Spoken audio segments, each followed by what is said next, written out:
Fala galera, beleza? Eu sou Pedro Açúcar. Galera, seguinte, vocês já ouviram falar sobre uma pessoa pouco conhecida no movimento espírita chamado Gigante Deitado? Esse Gigante Deitado, ou como era conhecido também, Tarzan. Não é Tarzan do filme não, é Tarzan ali de Minas. Calma que você vai saber quem é. Jerônimo Mendonça Ribeiro, nascido em 1º de novembro de 1939, ali da cidadezinha de Minas Gerais, Ituíba. Ou, acho que é isso. Bota aí na tela aí, editor. Obrigado, hein? Em Minas Gerais. O nono de 10 irmãos, a família não tinha muitos recursos financeiros, sempre passava por muitas dificuldades. O seu pai trabalhava em fazendas, fazendo bicos, algumas coisas assim. A sua mãe, lavadeira de roupas. Então a família quase não tinha muitos luxos, era sempre privado de algumas coisas. Jerônimo, aos 13 anos de idade, começou a frequentar o protestante.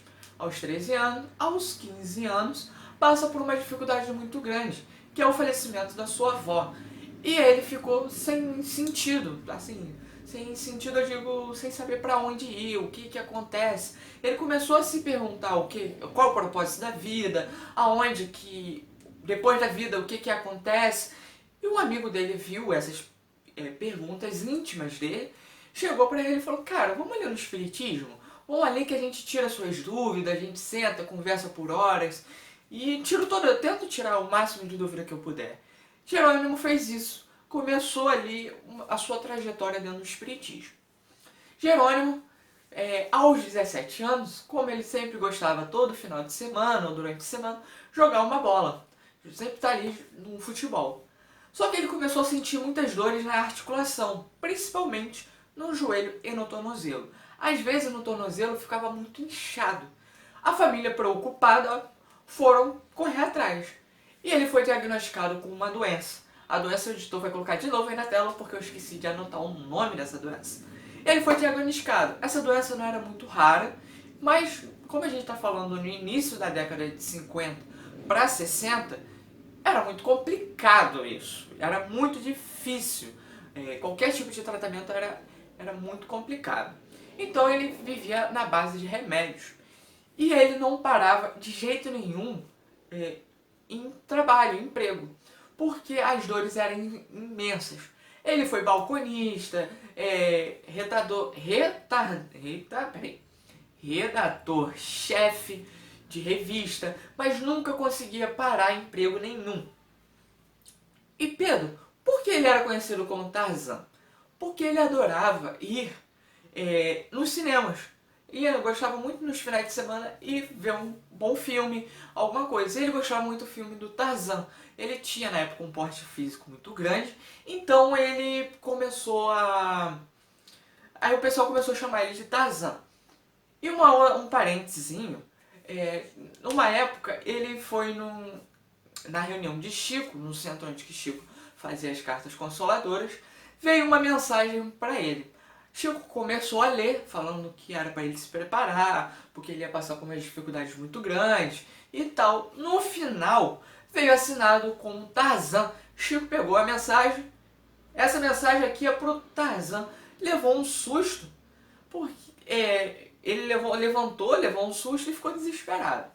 Mas a espiritualidade na carta falava: fica tranquilo que a gente vai estar junto com você, a gente vai estar cooperando junto, vamos estar trabalhando junto com você. E desde então, aos 20 anos mais ou menos, ele foi numa dessas sessões de cinema, só que a sessão estava lotada, não tinha mais lugar para sentar.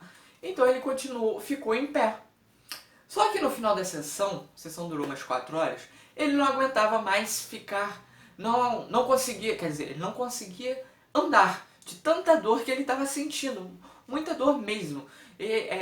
Os amigos levaram às pressas para o hospital e lá ele recebeu assim, vamos botar como podemos dizer, ele levou uma rasteira, vamos botar assim, ele levou uma rasteira. O médico falou: cara, você vai precisar agora ficar em cima de uma cama. Você vai ter que ficar alguns meses em cima da cama. E ele ficou alguns meses, 3 meses mais ou menos, fazendo fisioterapia, tomando remédio. E ele começou a andar de amuleta. Só que a muleta ele não estava conseguindo ficar em pé, porque ele sentia muita dor ainda, muita dor forte. Então ele falou, cara, é melhor ficar em cima da cama. E ele optou ficar em cima da cama. E ele ficou em cima da cama.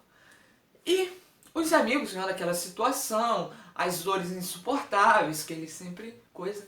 E uma coisa, ele nunca reclamou, nunca questionou, nunca brigou, sempre estava de bom humor, que dava para entender nas histórias que a gente lendo ali. Ele sempre estava de bom humor, cantando, brincando. Tinha momentos de sofrer? Tinha, chorava, gritava de dor. Todo ser humano tinha.